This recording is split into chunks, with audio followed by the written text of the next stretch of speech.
अरे भंगिया खैले बिना गौरा नींदियो नहीं आब है।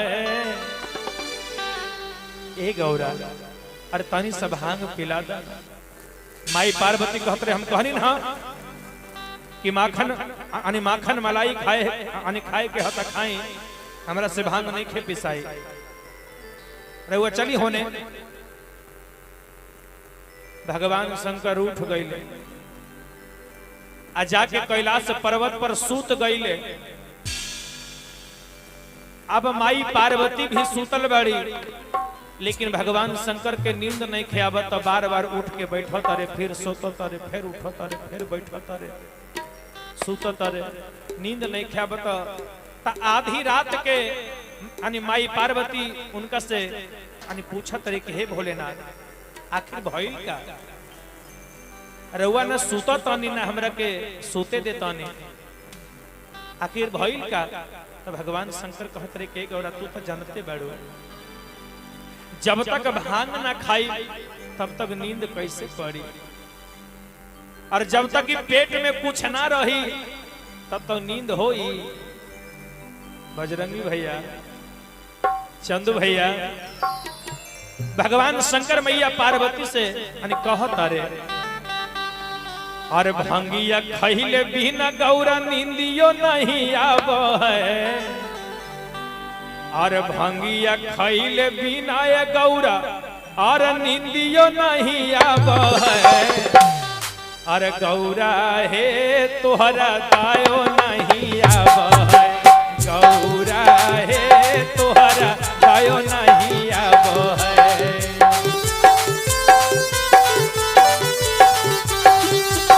गौरा हे तोहरा दायो नहीं आब है।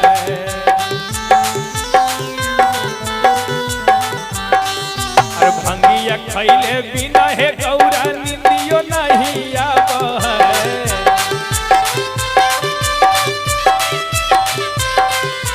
भंगिया खैले बिना हे गौरा नींदियो नहीं आब है।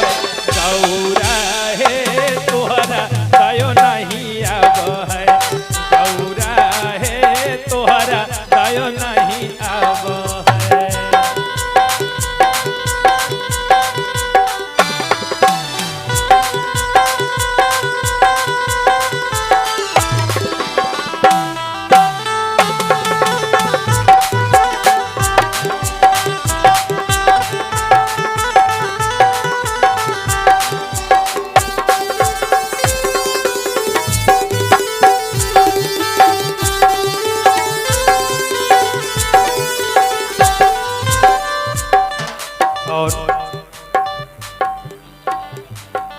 और आप हैं संतोष यादव जी, आप बसैया के निवासी हैं और आपकी तरफ से 500 रुपए का प्रेम निछावर है। भगवान शंकर के इस भजन पे भोलेनाथ की कृपा सदैव बनी रहे, सदैव भंडार को भर रखे। बोलिए प्रेम से सच्चे दरबार की, बोलिए मायापति भगवान की। और भगवान शंकर कहते हैं कि हे गौरा अरे तू तो जानते बाड़ू अरे तू हमरा से कहत रहू कि माखन खाई मेवा खाई अरे तू तो जानते बाड़ू अरे मेवा मलाई माखन हमारा मनमो नहीं भाव है।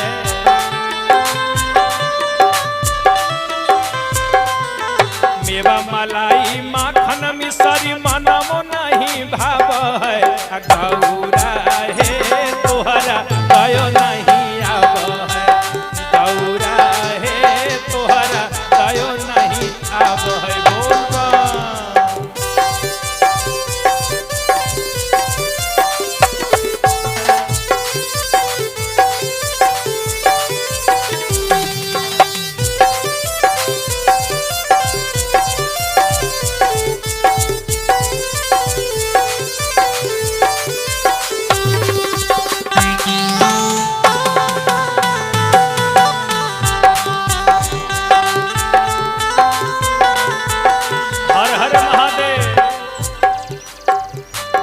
माई पार्वती कहतरी कि तहरा के कुछ बुझाला अरे भांग पीसते पीसते हमार है कलाई दर्द करेला तहरा के कुछ बुझाला।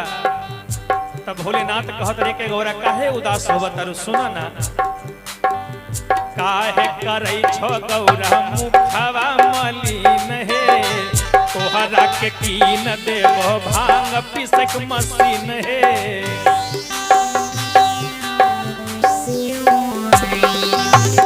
काहे करै छो गौरा मुखवा मलिन हे तोहरा के कीन देबो भांग पिसै के मशीन हे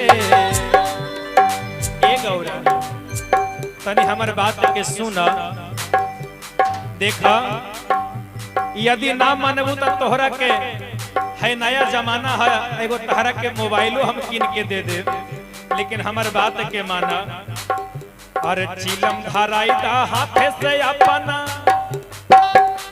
यदि भांग पीसे में हाथ दर्द करता कलाई दर्द करता तो हमर बात के सुना अरे चिलम धराई दा हाथे से अपना काहे तारा पाबो गौरा हे तोहरा दयो नहीं आबो गौरा हे तोहरा दयो नहीं आबो गौरा हे तोहरा दयो नहीं आबो हर हर महादेव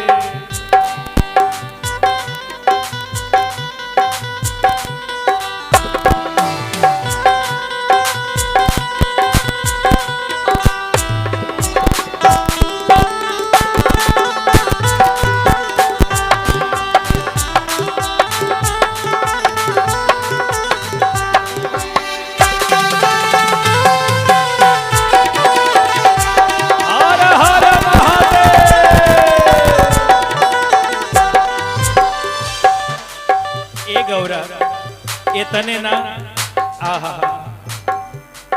भगवान शंकर माई पार्वती के मनावत अरे आ कहत अरे के हे गौरा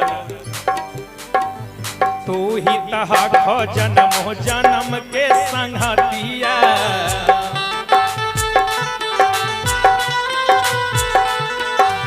स्वामी के अपन गौरा मान लहो बतिया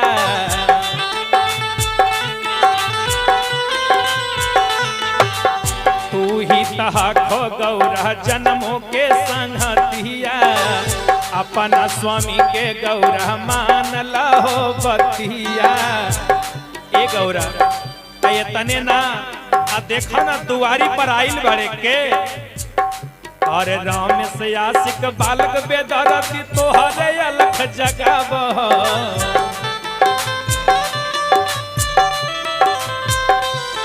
राम से आशिक बालक बेदरती तोहरे अलख जगाबो